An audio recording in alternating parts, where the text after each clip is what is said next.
Welcome and thank you for joining us for this episode of the Crexi Podcast, an insider's look at all things commercial real estate. In this show, we cover a broad range of topics that cater both to commercial real estate newcomers and industry leaders alike.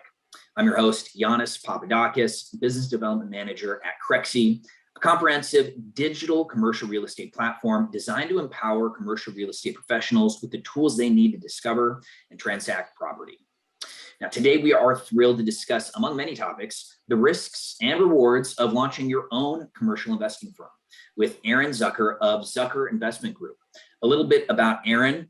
Aaron is the founder and principal at Zucker Investment Group, or ZIG for short, a commercial real estate company that specializes in acquisition of value-add retail properties.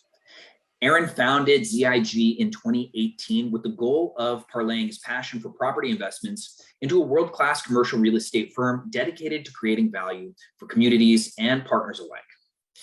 Aaron is also a franchise owner of American Family Care, AFC, a business obsessed with the idea of helping as many people achieve and maintain health as possible, as quickly as possible, in the safest way possible. They opened their first clinic in fall 2020 in Fuquay-Varina, I hope I pronounced that correctly, North Carolina, and plan to open more clinics in the upcoming year. In his spare time, Aaron is also the host of the Limitless podcast, speaking with commercial real estate's most successful players to learn how to move from being Joe Schmo to CEO. Aaron earned both his bachelor's in communications and his master's from the University of Alabama. Roll Tide. Roll Tide. All right, Aaron, welcome to the podcast. Let's dive in. First, I'd really love to start at the beginning and explore a little bit about your career path. How did you get involved and started in commercial real estate investing? So a lot of people in our business have unconventional paths to arriving to where they are today. I'm certainly no different. My story is, I would say, unique. So while in school at the University of Alabama, and thank you for saying Roll Tide, as a junior, my junior year, some buddies of mine and I did what college-aged males do. We were sitting around drinking adult beverages and said it would be a great idea to own the bar instead of having to pay $3 or $4 a drink, because that's just so expensive. And unlike most of those other groups, we were crazy enough to do it, and we did it. So we ended up buying a bar that was not doing so hot in Tuscaloosa on the college campus. Yanni, it was exactly what you expected it to be. It was 4 young guys between, I think 2 of my partners weren't even 21 yet. I think we had to hide their names from the LLC. Like it was risk tolerance was very high. That's always been in my DNA. And so we owned and operated this bar, and it was everything you wanted, chasing, the sorority girls. So therefore the guys would show up and buy the drinks on the parents' credit card. It was OPM. It was other people's money before I even knew what OPM was. And we had a hell of a time doing it. It was a great experience, but very quickly, I maybe a month or 2 into the journey with the bar, the Red Shed, I was walking our rent check over to our landlord's office, who was just a few buildings down on the strip in Tuscaloosa. And I went by that day to drop off the check, and he wasn't there. And so I came back, and it was like a Thursday at like 2:00 in the afternoon, like very normal by society standards business hours. So I approached our employees and my partners that were cleaning up the bar, doing something. It's like, hey guys, I just walked the rent check down and it's not there. They're like, oh, Zuck, he's never there. I'm like, why is he never there? And they're like, well, he plays golf a lot. He owns 400 properties and he collects rent from all the tenants like us and the people that live in apartments that he owns and other restaurants and whatever it may be. And that's what he does. And I said, wow, that's pretty cool. I think I'd rather be on that side of the table than working really hard to pay this guy rent while he's out playing golf with my rent money. So that was the first major epiphany that I should look into this business. Fast forward to that following summer, I got an unrelated internship because everybody tells you should follow your passion. I really like sports, and I was a mediocre athlete at best growing up. And so I got an opportunity to work at a sports agency in Atlanta. And so I needed a place to live, and I ran into a family friend when I was home in Charlotte, and he was like, oh, you should hook up with my son. He's got this condo down in Atlanta. It's got an extra bedroom. You guys should just meet up and see if he's open to, letting you live in the other bedroom for the summer. So one thing leads to another. We get, dinner one night in Atlanta. He's like, yeah, you seem reasonable. You don't seem like you're gonna make a huge mess. You seem like, I know you come from a good family. Why don't you crash here for a few months and you can pay me nominal rent because I'm a nice guy. And it's like, okay, great. So we get upstairs to this condo and it's beautiful. And I'm like, wow, this is great. It's in the middle of Buckhead, Atlanta, which is like this, for those who don't know Atlanta, it's a phenomenal neighborhood, especially if you're, in your early 20s, either finishing school or just out of school. And so one day when I came home from work, a week or so in, I just asked him, I'm like, Stuart Miller's his name. We're still very close friends to this day. We're actually partners in some stuff. I'm like, Stuart, you got to tell me about your job. Like, what do you do anyway? Basically me being like, how the hell do you afford this place at like 27? Right. He's pointing out of the windows of it was like a low key flex. He's got these floor to ceiling windows and he's pointing out and he's looking out everywhere. And he's like, you see those shopping centers around? I was like, yeah, what about them? He's like, the company that I work for owns shopping centers like that. And they pay me a commission to put tenants into the vacancies, from a nail salon all the way up to a grocery store. And I was like, wow. And he's like, yeah, that's what I do. And you'd be good at it. You should consider it one day if you decide that you may want to do that. So, I'm not the sharpest knife in the drawer, right? So between the bar thing with dropping off the rent to our landlord and that, it finally gave me the real epiphany, like, okay, this is something I really need to pursue. So after school, I moved to Atlanta because I really liked my summer in Atlanta, living in a high-rise condo in Buckhead that was beautiful at 22 for cheap rent. Like that dog hunted, right? Those checked. And Stuart was kind enough to introduce me to some people in Atlanta and just started schmoozing around town. And I finally got an opportunity to just like a starting leasing role at DLC Management, their satellite office in Atlanta. And I learned what a value add shopping center was. And they taught me what CAM is and what canvassing is and everything in between. And that was sort of how I got into the business. Interesting. So I'm curious, you gravitated towards retail when, your landlord at the bar, owned retail and multifamily. Is there a reason why you shied away from multifamily, or were you just more interested in retail at the time? So Stuart was in retail and I was a retailer.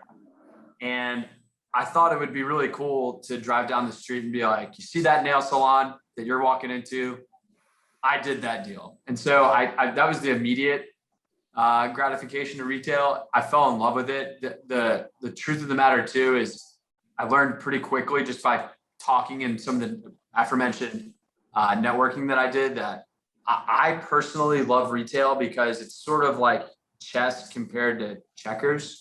No disrespect to office or industrial, but if the rent across the street is 75 cents a foot less and all other things are equal, you're probably just going to go across the street for 75 cents a foot less.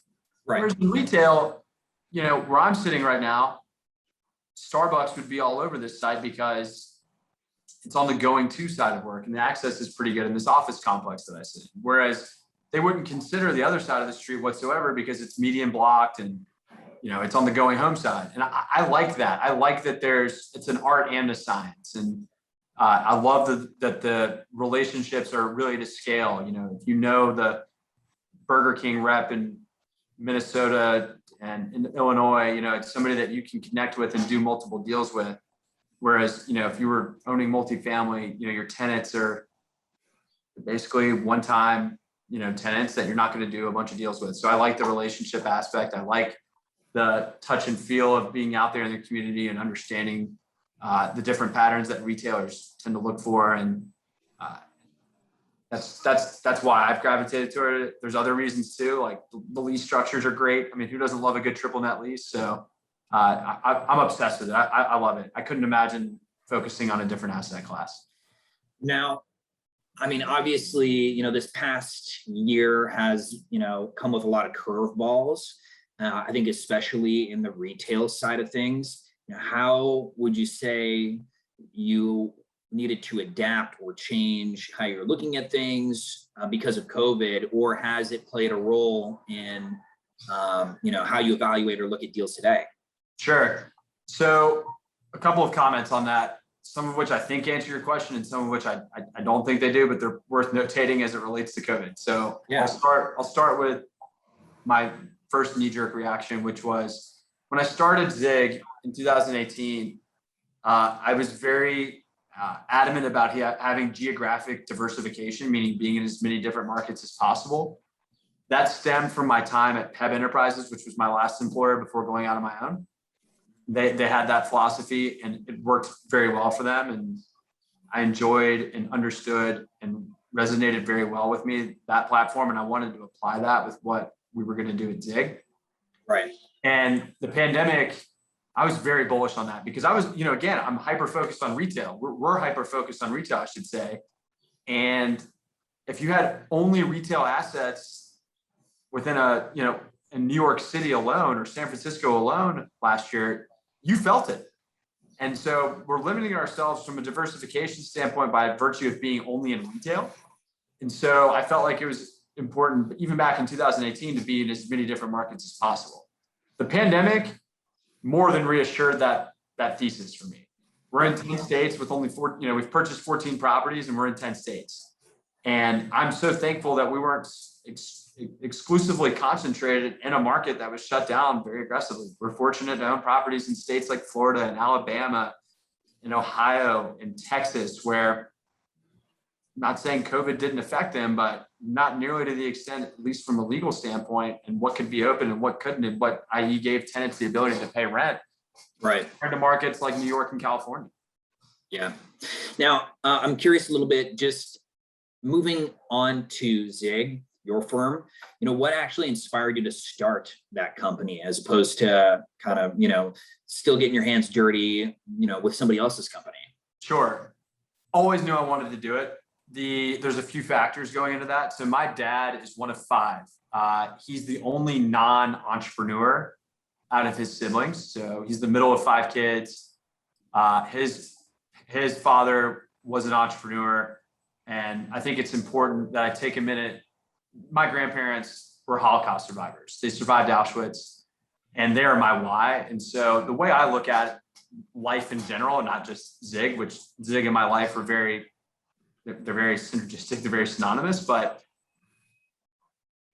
my grandparents escaped concentration camp and should not have made it out. None of their siblings, none of their families really made it out. We have distant cousins that we have a relationship with, and we just call first cousins just because that's all that was left. Right. They then subsequently immigrated to Canada and had 5 kids. And really, the way I look at it and the way my family does too is crazy as it sounds. They really shouldn't exist. And so that I'm a byproduct of a miracle, and therefore I really shouldn't be here. So I had there was a cracked door for my grandparents to run through as far as survival, forget accomplishing anything, just living and breathing.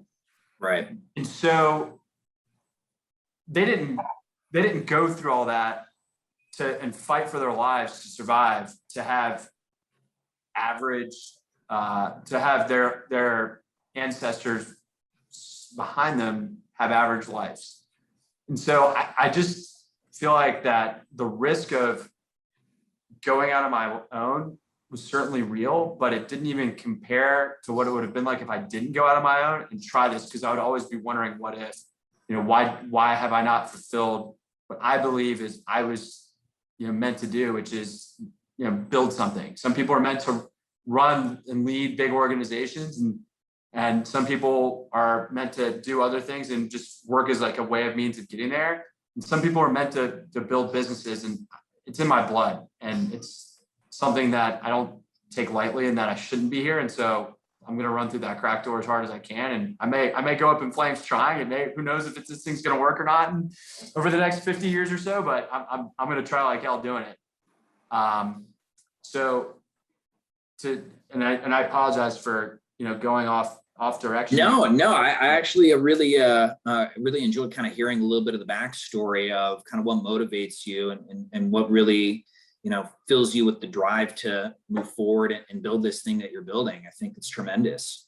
All of us should have a driving force behind us that motivates us and pushes us to achieve more or do better. And, it's nice to hear, where that motivation comes from for you. Yeah, and the second component of it too is that's my family's history, but nobody said I had to be an entrepreneur. I didn't even know what entrepreneurship was. Certainly didn't know what a triple net lease was when I signed one. Probably should have figured that out before we did when we bought the bar, but you're living to learn. And that taste of entrepreneurship really hit me when, and it's something that I knew I wanted very quickly. And I figured I go work in the commercial real estate industry with the intent of being a shopping center owner. I was at DLC for like a week or two, and I was like, holy moly, somebody owns these shopping centers. I want to learn how to do it. These guys are obviously doing it very well. They know what they're doing. Right. They have great education. And I've got that taste of wanting to own and build something from my, vast experience at 21 or 22 of owning a bar. So those two, like the deep family history and like the limited experience that I had made me know very early in my career is something I wanted to do. I didn't know if that was going to be by virtue of being a partner at a family office or a family office like PEB, or a small shareholder at a place like DLC. It ultimately, I obviously ultimately decided that it was best to be a very small fish in a very large pond, and maybe one day we'll be a little bit more than the minnow that we are. But I'm enjoying the process and getting there. It's been fun. Well, hey, the fish that eats grows, and it looks like you guys have been doing really well. I think you said that you're on 14 deals now. We've bought 14 properties. We're set to buy a couple more here, and with announcements coming on those in short order. And we're really active. We're behind our goals for this year as far as how many we want to acquire. That number is nothing more than what I write down every day, though. It's not like there's like a big bad investment committee saying you have to buy this amount of properties, or shareholders. I started the company. It's just an ambition. So what I'm saying is we're not going to do a deal just to do a deal, but we're very active. We're very hungry. We want to grow, and are fortunate to have more access to information through, wonderful platforms like Crexi and others to help us get there. And we're gonna find everything from off-market relationships to marketed deals that have been out there for a while, and everything in between. I love to hear it. Well, you've kind of answered a couple of the questions that I had set up on our talk track here. First of which was, what does it take to, abandon more secure life choices and pursue something both more risky and potentially more meaningful as starting your own business? And I think that you've answered that in part is, you need to have a drive, you need to have a passion for it, and you need to have a willingness to go out there and get your hands dirty. I'd like to add to that, because there's this perception out here.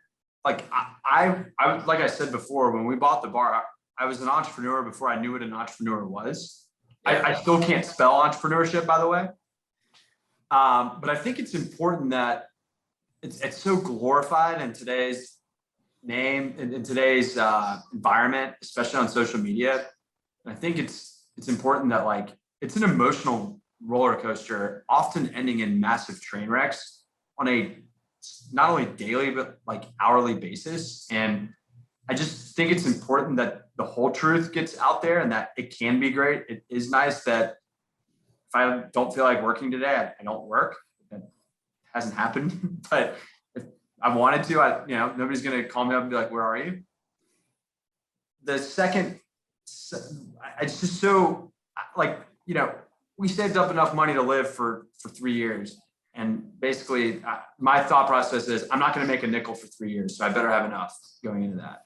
Lived with my parents when I started. I left a high paying job at a great company and then moved in with my parents. Like it's not all glitz and glamour. And anybody who's considering entrepreneurship, who I would imagine everybody at least has a loose interest in it, if they're taking the time to listen to this, like please hear it's not all glitz and glamour. We're ducks.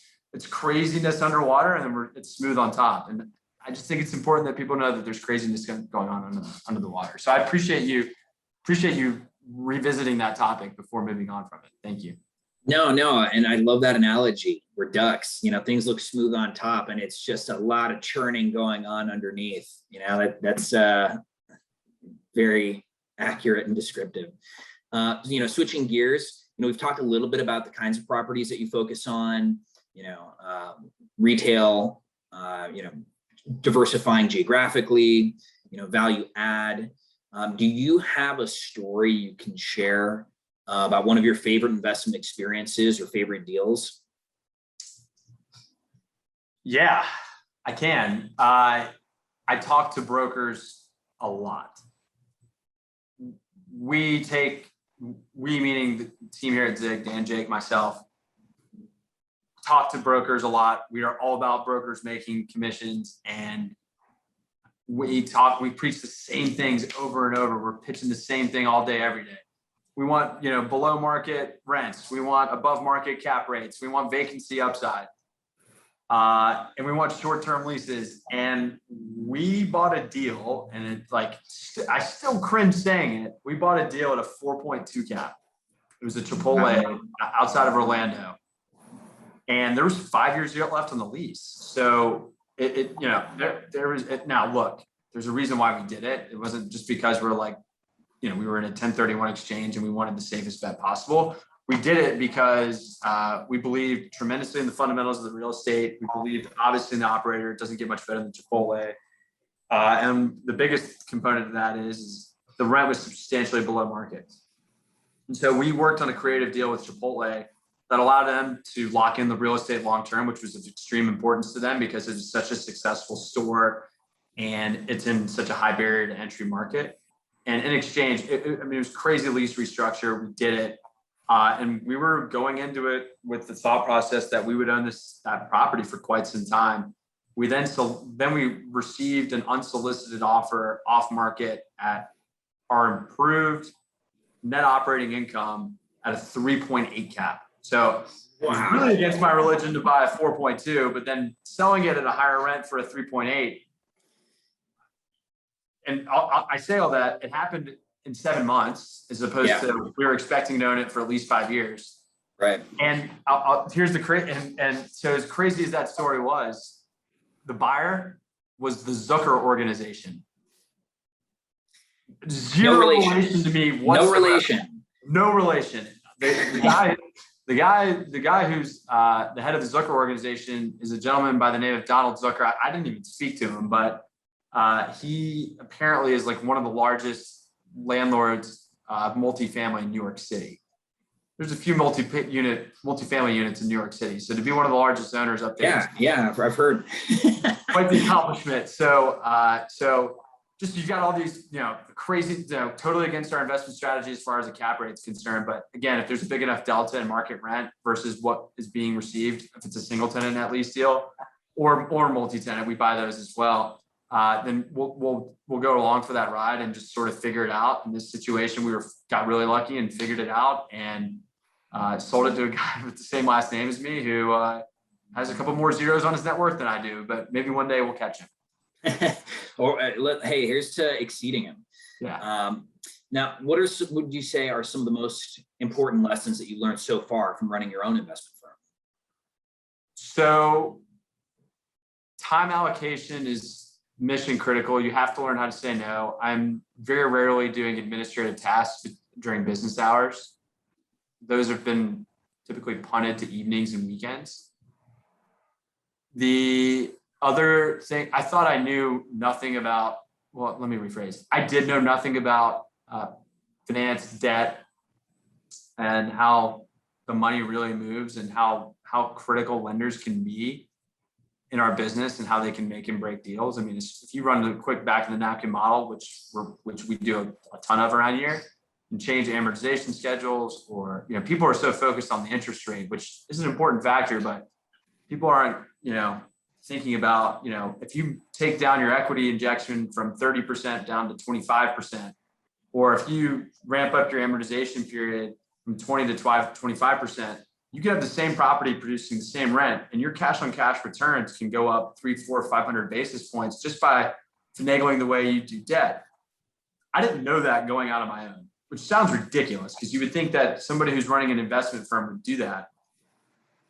I'm very pleased with my individual progress on education from what I knew about debt and finance to and equity in general to what I know now. I still have a ton more to learn. However, on the opposite side of it, I never liked getting into the weeds of construction when I was in leasing my whole career. And I thought that by going out on my own, I was really going to gain a bigger appreciation for it. My old mantra is, here's what I need to build. Somebody just tell me how much it costs, and that way I can plug it in to see if the deal works.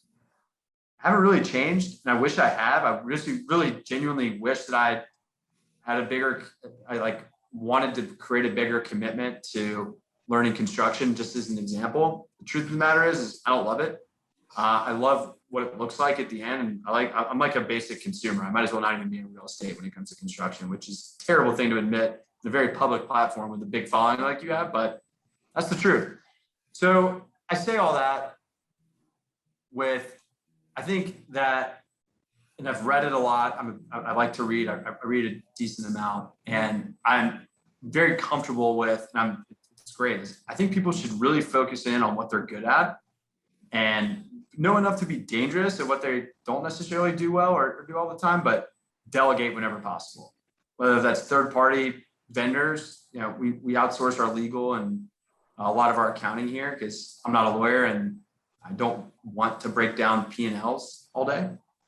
But the things like sourcing deals and leasing, we do a lot of that here because it's deal making, and that's what the DNA of the guys of Jake, Dan, and myself is. It's deal making. Let's go find deals. Nice. So double down on the strengths. Exactly. Yeah, exactly. Yeah. I could have probably just said that as opposed to rambling for 4 minutes, but that's why. No. I mean, everybody kind of gets there a different way. And, I think that there is a lot of pressure today to be an expert at everything, right? There is so much that goes on, running any business, right?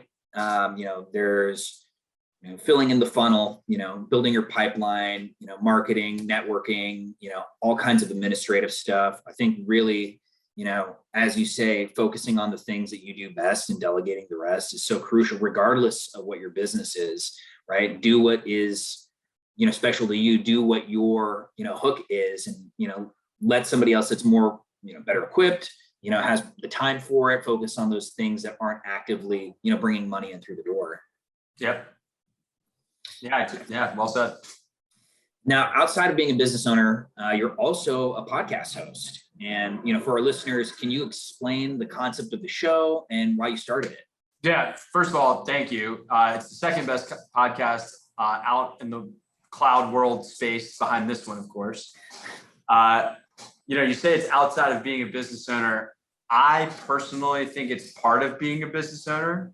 Okay. I would say I'm relatively, what's the best way to say this? I would say I'm like an average social media person, but in the commercial real estate sector, I'm considered above average as far as how active I am. And I personally think there's a lot of value to just having that platform, and I view it as a direct correlation with what we're doing at Zig. It's probably very similar to how you view this podcast and developing your business at Crexi.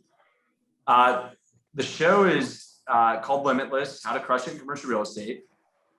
And it is very similar to the podcast, like How I Built This by Guy Raz on NPR. The difference is we're not listening to the story of how a company was built on Limitless. We're listening to the story of how that individual has built themselves up in their career in commercial real estate. And so we've had incredible guests who are big names in the business. And it's an incredible thing because it benefits them to be able to get their story out there and inspire the next generation or give a tidbit to an industry veteran. It benefits the listener because they can learn something from the person who's talking, and it gives, and it benefits me because I always take away something from the guests. It furthers my relationship with them as individuals, which, the people that we've had on are I'm like getting goosebumps thinking about the guests that we've been fortunate enough to land. And selfishly speaking, it gives me credibility that I'm not sure I have because I'm associated with these, big name people in the business. And what that'll hopefully do is inspire a broker to say, these guys at Zig, they know what they're doing. I'm going to send them this deal that I've had on Crexi, but there's been challenges or whatever, and maybe they can figure it out. or, I would love to go from brokerage or, development to acquisitions, and Zig may be the place for me to do it. Or, those guys, or you just never know what can come of it. And I've made new relationships by virtue of hosting the show, probably very similarly to how you have. And at the end of the day, it was only started with the idea that hopefully it helps like one person. And I've gotten, enough messages to feel really good that it's helped a few people along the way. So it's been a major win, and it's not a huge time suck. So it's not a huge money suck by any means. So it's been great ROI as far as I'm concerned. That's phenomenal. It's great to hear it too. And, as to, credibility in the space, I think anybody that, in a matter of a couple of years goes from 0 to 14 properties, you don't need anybody else to validate your credibility at this point. I think that you've more than earned it. But that's, tremendous to hear. What would you say are some of the main takeaways you hope your audience receives from your podcast? That you don't have to be someone's son or daughter or cousin or friend to make it. We've had, I think about Chris Sands, who went from playing professional tennis and not even knowing what commercial real estate was, to being rookie of the year at Marcus & Millichap, which is not a small company, to launching a brokerage company, which now has like 95 brokers today. I think about I'm not going to say that person's name because the episode hasn't come out yet, but a guest that we have on this coming season who is a college dropout who just started hustling and flipped a house. And now they're a leader of a shopping center owner of like 40 properties across the country that are big shopping centers. They're not little small deals like we have it today. I think about, and some of the stories of the people that have come through, that there's no silver spoons here. It's done through hard work, incredible grit and tenacity, and tactics that will and can make you better. So that's what I would say the main takeaway from the actual content of the show is. And I would highly recommend that after you've gone through all the Crexi episodes, that you download, subscribe, and make a wonderful comment if you see fit. Appreciate the plug. Hey, do you have any final words of advice for our listeners that are either just starting their commercial real estate journey, or for your peers who have been in the game for decades? There's the beauty of this business is the stuff that, based on what I've heard people that are successful say, and based on the limited amount of success that I've been fortunate enough to have so far, is what can make you considered great in this business. It's not like overly difficult. For example, I know a lot of brokers, like I talked about before, both leasing and especially investment sales. And some of them probably don't like me, or some of them may say they like me to my face and then talk crap about me behind my back. I'd like to think in general, like pretty good relationships with most of them and good reputations. And I know enough to know that they would write testimonials or vouch for me. And I actually think that they would do that mostly because I returned their call to begin with. Like, hey, this is so-and-so calling from CBRE or Marcus & Millichap or JLL or Cushman or James Capital or Sands or SRS or whatever. I just call them back. Even if they're calling me about, having a 4-cap deal with 20 years of term left at above market rent that we would never buy. I still know where that tenant's credit trades now because that broker called me. That broker obviously got that listing, which means they're well connected and understand what a good deal might be. So they may see something off market that's really funky with 3 years of term left, or that's completely vacant, or a strip center that's got some leasing upside to be had. So to return their call and have a good 15-minute conversation with them and have more one-on-one business building as opposed to just throwing a podcast out there, I'm trying to hit it from both angles and spearfish and cast a wide net at the same time. And so, returning people's calls, doing what you say you're going to do, moving very quickly, and especially in the brokerage business, as well as we'll call it development business, like preferred development stuff, I would just act like you already have the account or act like you've already bought the property. I mean, the more time and effort and energy that you invest into landing that tenant or that listing or into buying that deal, the higher likelihood that that one will hit. Unfortunately, I was just talking to my dad about this yesterday. Deals die extremely quickly and they take forever to happen. So in order to give yourself at least a fighting chance, a glimmer of hope, you have to do everything you can to make them happen. We've made all deals. Yeah, I mean, we've made 160-ish, 165-ish offers since we started. And you see how many properties we've bought 14. So it's less than a 10% hit rate. And we don't make an offer on nearly, not even like a fraction of the amount of properties that we see. So I hope you know you just did, right? You just invited all the brokers on Crexi to start sending you deals. And now that they know you're writing offers, right, you're going to be inundated with a bunch of deals now. So you're going to have your work cut out for you after this. All good. Our website has our acquisition criteria. So we'll get it figured out. We start with the bad ones and work our way towards finding the common goal of knowing what we'll buy, and we can all make money together. It'll be a good time. Aaron, I think you've got the formula for being extremely popular in the commercial real estate space. So, no, the guys buying drinks is the most popular, always. This is why we're going to go out on your credit. The guy that owns the bar is the most popular, as you've proven. Yeah, it's funny. I think my the day before we bought the bar, I was, somewhere between mediocre and average looking. And then the day after, all of a sudden I was at least above average. Oh yeah. It comes with some benefits. Hey, Aaron, I want to thank you for joining us and for sharing your insights, especially on such important topics. I know you're very busy, so thank you for taking the time to sit down with us. I really enjoyed it, and thank you for having me. This has been great.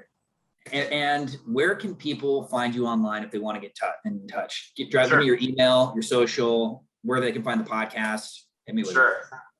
It. Email only good deals to Aaron@zuckerig.com. Zucker is Zucker, I as an investment, G as in group.com.